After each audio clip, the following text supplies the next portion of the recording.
Welcome back, everyone. Scarland here, bringing you another Neverwinter video.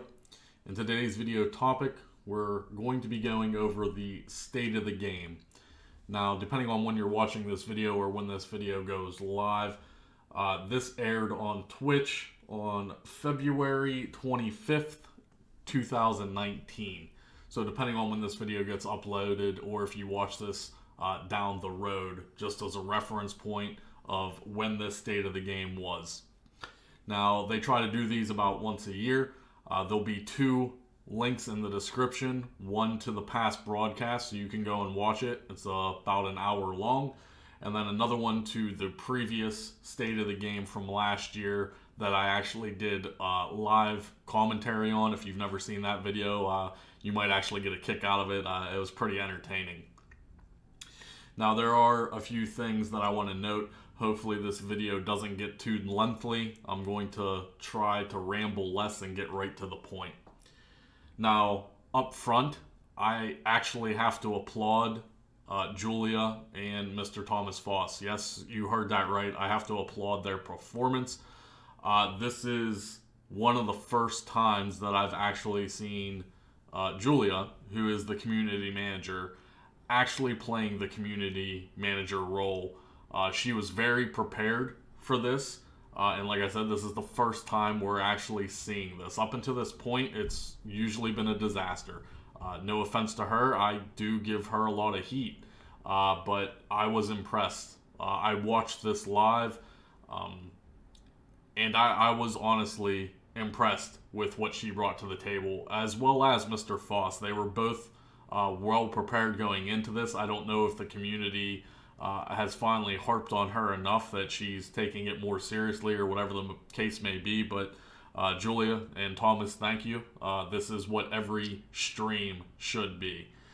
She had notes, she had written info, she didn't derive too much from those notes. She really tried to keep the schedule and the task at hand, what she was focused on doing and what she was discussing, and the information that was being released, as well as the questions that were being answered by Mr. Foss. She actually really did a good job of this. This is one of the first streams that I've been impressed with for a while now. There was less interruptions, now, by all means, it wasn't perfect, but there was less chatter. It was more to the point. It was more direct. And this is the future that this company needs to contain and go down. This is what we want. And like I said, I simply applaud their performance. You don't hear that very often from me, but when credit is due, I will give it. Another interesting note that I noticed is that the stream itself was actually reaching peak viewership of about 700 people, guys. They haven't seen numbers like those in a very long time. The hype that is surrounding Mod 16 right now is drawing not only new players in, but a lot of the veteran player base that had left the game previously. A 700 viewer base, I mean, I wish my streams got 700 viewer base, So I'm actually really happy with this. I think it was a very well stream, and congratulations to Julia, and as well as Mr. Foss and the overall team. Now, let's get down into the nitty-gritty. For the first half of the stream, they talked about past events leading up until this point. We are not going to get into that. I'm only going to focus on the future and what's ahead of us. Like I said, link in the description. If you want to watch the full past broadcast, by all means, please do. One thing of note, March 14th, 2019, there's going to be a systems team Q&A on Reddit. You might want to take part in that. That's where they go in depth with a lot of the statistical stuff as well as the system design, and they really didn't get into that during this stream for the sheer fact that they didn't want to bore everyone with numbers and system design. That is completely fine if they want to do it separate.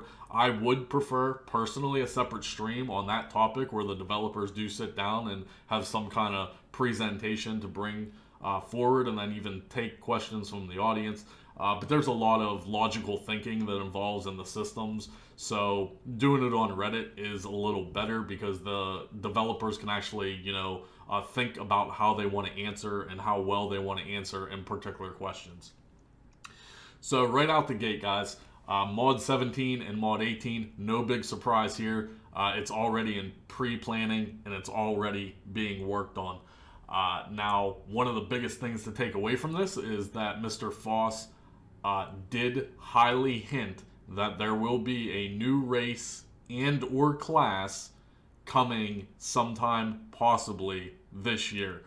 And during the stream, he hinted that something big was going to be coming during Mod 18. If I was a guessing man, we're either going to get a new race or a new class or possibly both coming at Mod 18, which is most likely going to be toward the end of the year. Console probably won't even get it until 2020, coming into next year.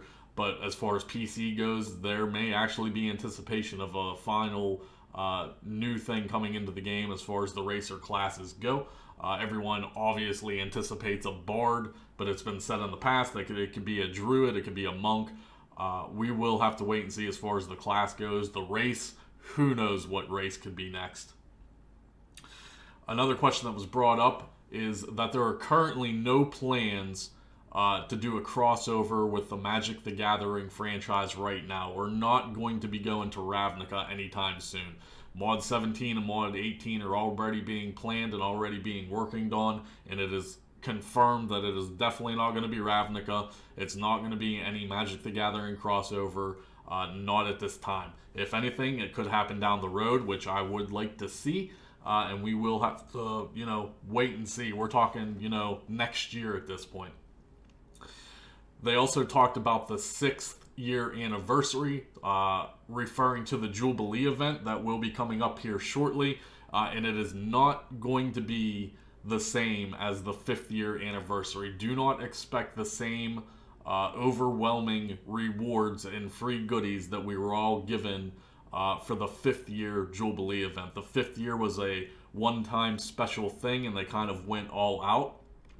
And I can understand this, as they've been working on Mod 16 now for a great amount of time. I'm sure they didn't put very much resources coming up on this Jubilee.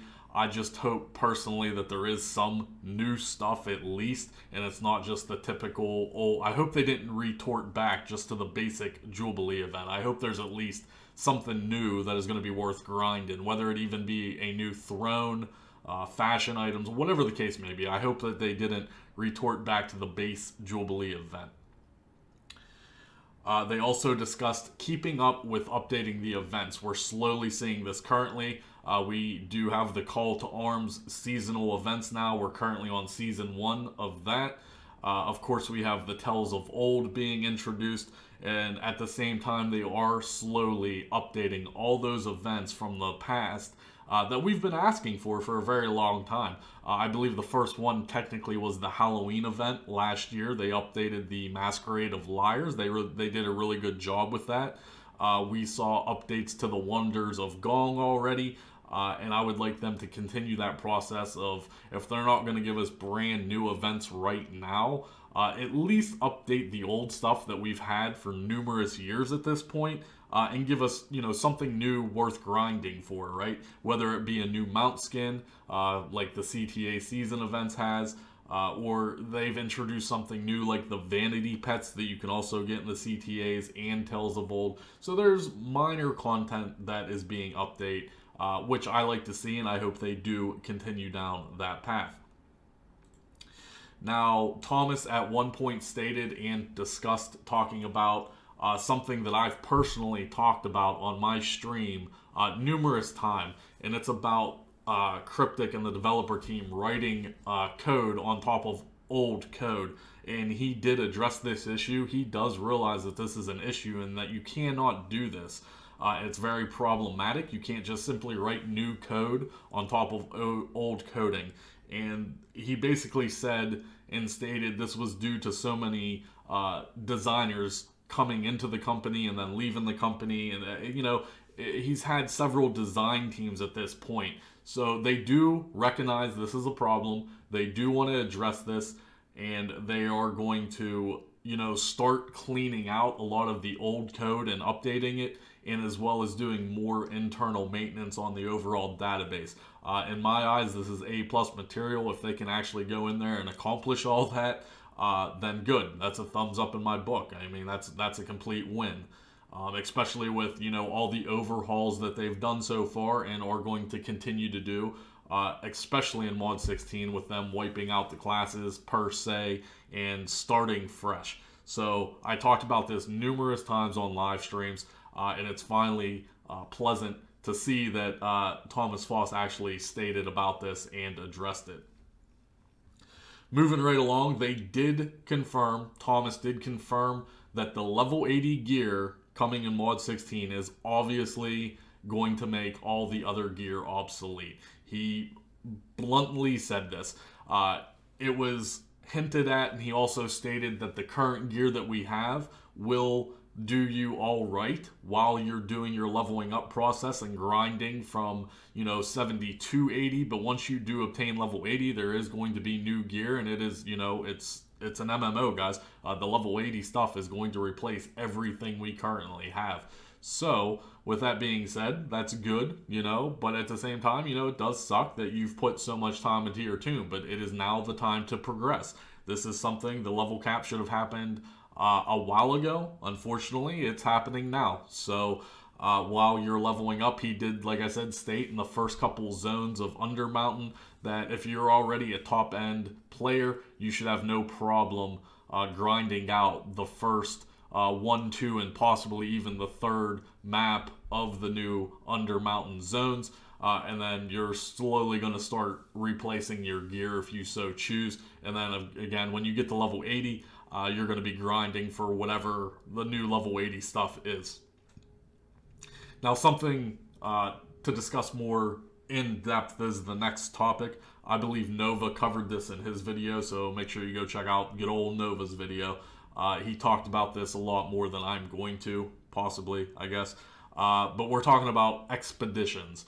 This is a new system that Thomas actually said that he's been theory crafting for over 2 years. He's been wanting to do this for 2 years and has slowly for the past few been experimenting with it. So what exactly are expeditions going to be? Well, this is coming right out of his mouth. It's going to be a mixture of the Schult, like rotating quest lines, as well as the Barovia hunts. So we're talking about the Terraroka cards. You guys remember Mod 14? We had the Terraroka cards that you could put down to increase your hunt difficulty.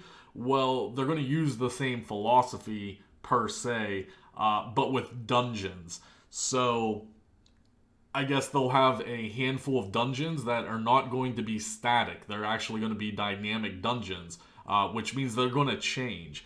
So there'll be a rotating list of dungeons that will change, because you can't obviously have infinite possibilities. There will be some degree of how many are there.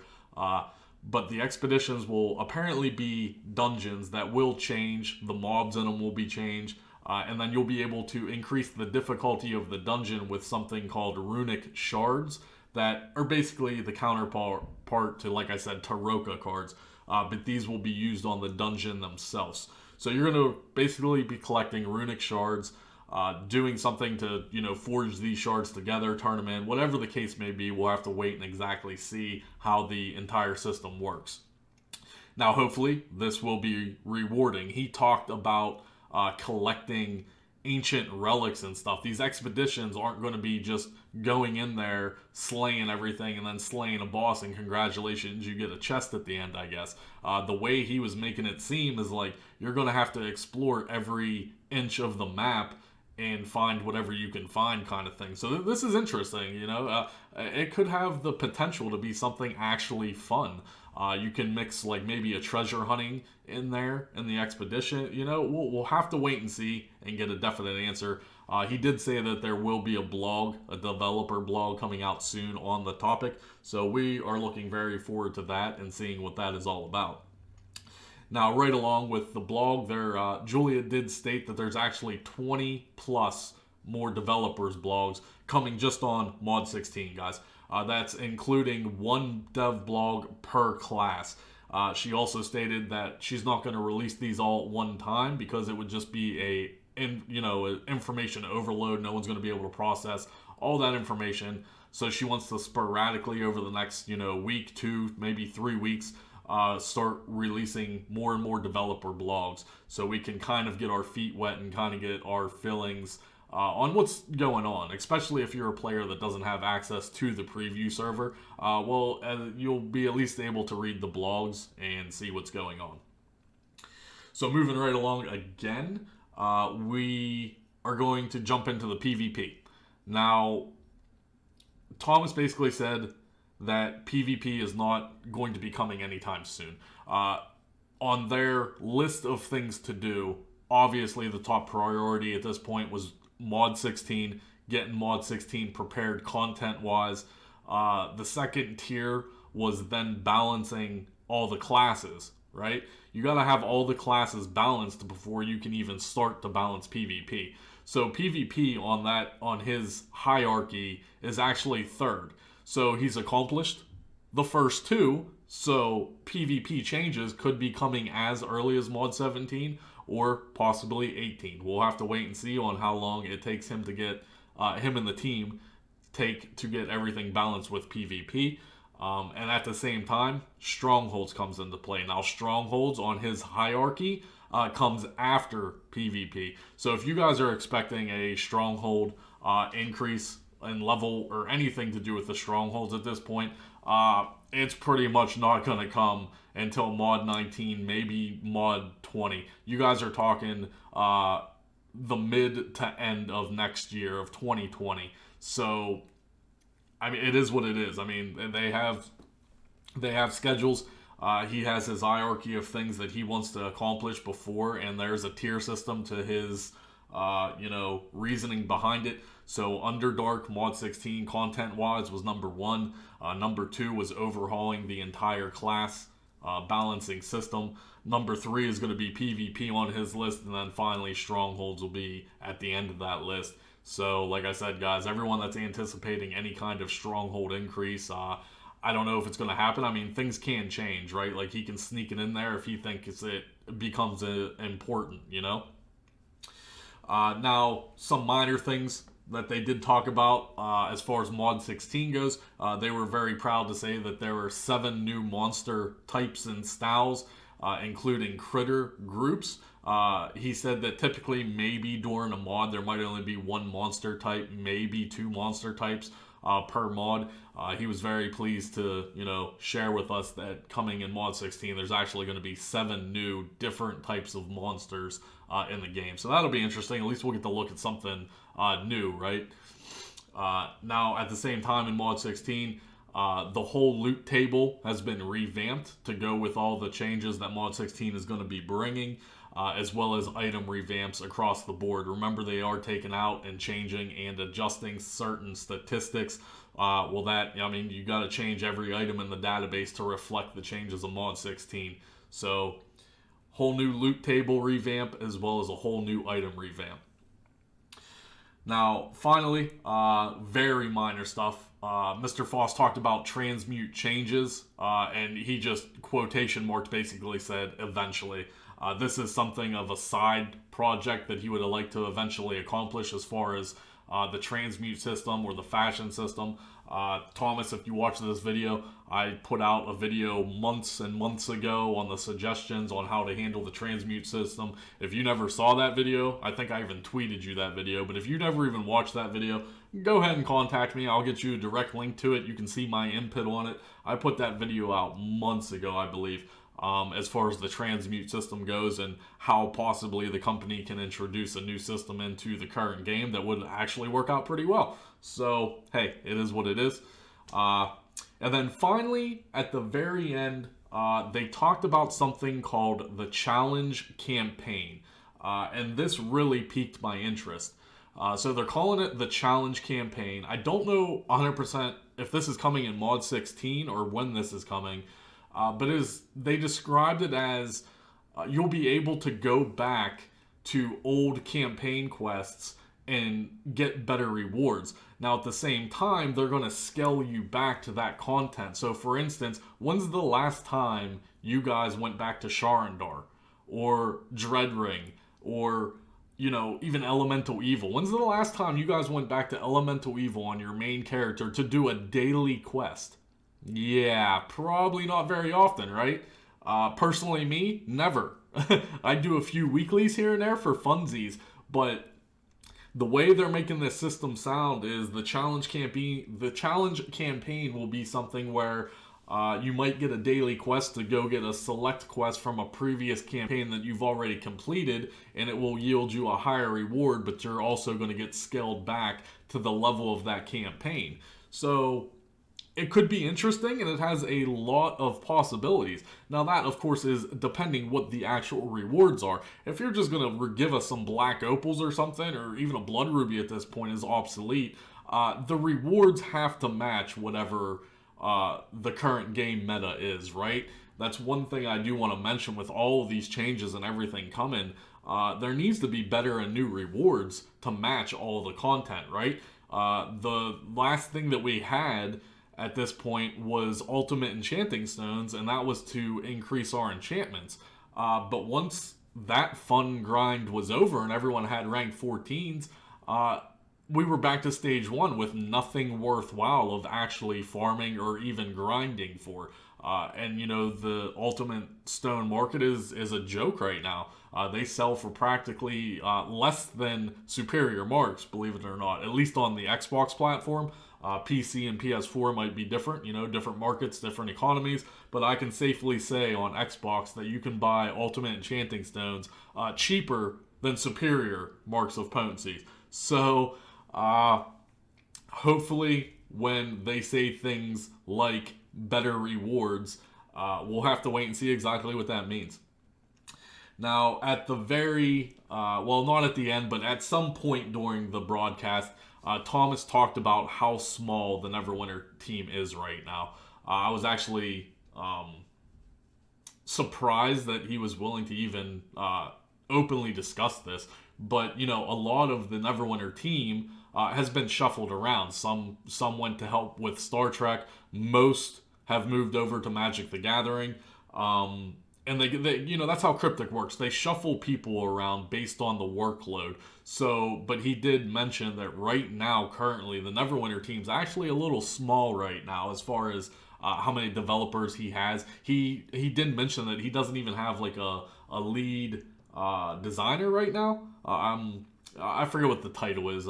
Lead content designer or something. And they are promoting someone within the company, he mentioned, in a couple months that is going to assist in his own personal workload. But that's just to give you an idea. You know, I do give Cryptic a lot of shit. You guys know that. I do give them a lot of shit. But at the same time, I've always said, you know, well, Cryptic has a very small team, at least when it does come to Neverwinter. So they're very limited in the resources of what they can do. If Mod 16 goes smoothly, I will be very impressed. If this is going to bring not only new blood into the game or bring back some of my veteran friends that have long quit this game, I will give them so much credit. I really will. I will praise them. I will give Thomas Foss a big old kiss on the cheek at this point. But I am a pessimistic person. It is, at the end of the day, still Cryptic. So until we actually have definite information with Mod 16, I digress, and we will go from there and see how Mod 16 actually goes. But that was the entire summary for the state of the game. As I said, this was broadcasted over on Twitch on February 25th, 2019. There will be some links in the description. Like I said, the past state of the game will be there, as well as the broadcast if you want to watch. That's going to wrap this video up. I think we've gone over it. That was a pretty good summary of everything that was discussed. If you guys have any questions, be sure to leave me a comment below as always. If you're new here, go ahead and hit that subscribe button. Really helps the channel out, helps me grow a little, makes me feel special about myself, and, you know, on the inside, got all the internet feels. If you want to rate the video, be my guest. Leave a thumbs up, leave a thumbs down. Doesn't, you know, tell me your opinion.